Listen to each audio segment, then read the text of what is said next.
In fact, degrowth is coming first from the physical limit to growth. So in the late 60s, beginning of the 70s, there were more and more studies proving that infinite growth in a finite world cannot work, that we are depending on always more and more and more consumption of, in particular, fossil energy.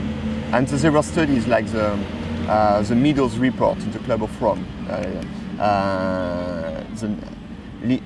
which proves the limit to growth, that we cannot grow forever like that. And if we keep going on such a model of society, we will very, very soon reach the limits of that.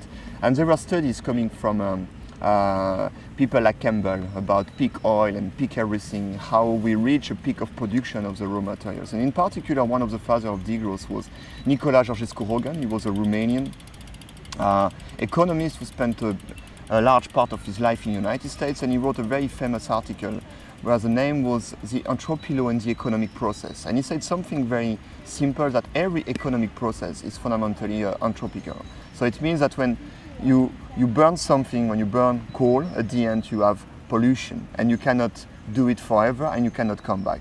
And it's one of the main part of degrowth that we have this physical limit, that we pollute always more, that we use more and more and more resources, and we will run out of resources. So we have to stop because of this physical limit.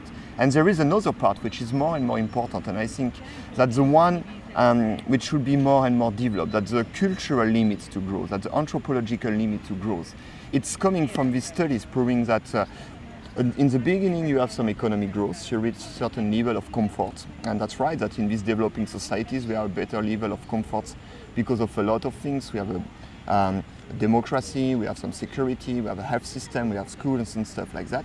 But after, when we keep growing, we have more and more economic growth, we see that the level of well-being in the society is even stable or starts to decrease. And it's what we saw, for example, in the United States in the 70s, in Europe in the 80s, that we had more and more economic growth, but happiness didn't improve.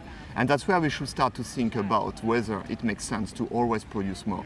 It makes sense to always develop very, very complex technostructure, very, very complex mega machine to have this system where things are made in somewhere else, are transported with a big boat, an airplane, consumed somewhere else, put in boxes somewhere else and stuff like that. So we should really think about how to produce the things, how to reappropriate the tools to produce it in a sustainable way. What do we consume? Does it make sense to always have more and more and more stuff what we don't really need? Like every 6 months you have to buy a new mobile phone, you have to buy a new mobile phone with things which are totally nonsense, with new stupid things in it. And moreover, you know, we develop this idea of planned obsolescence, that after 6 months your mobile phone doesn't work anymore.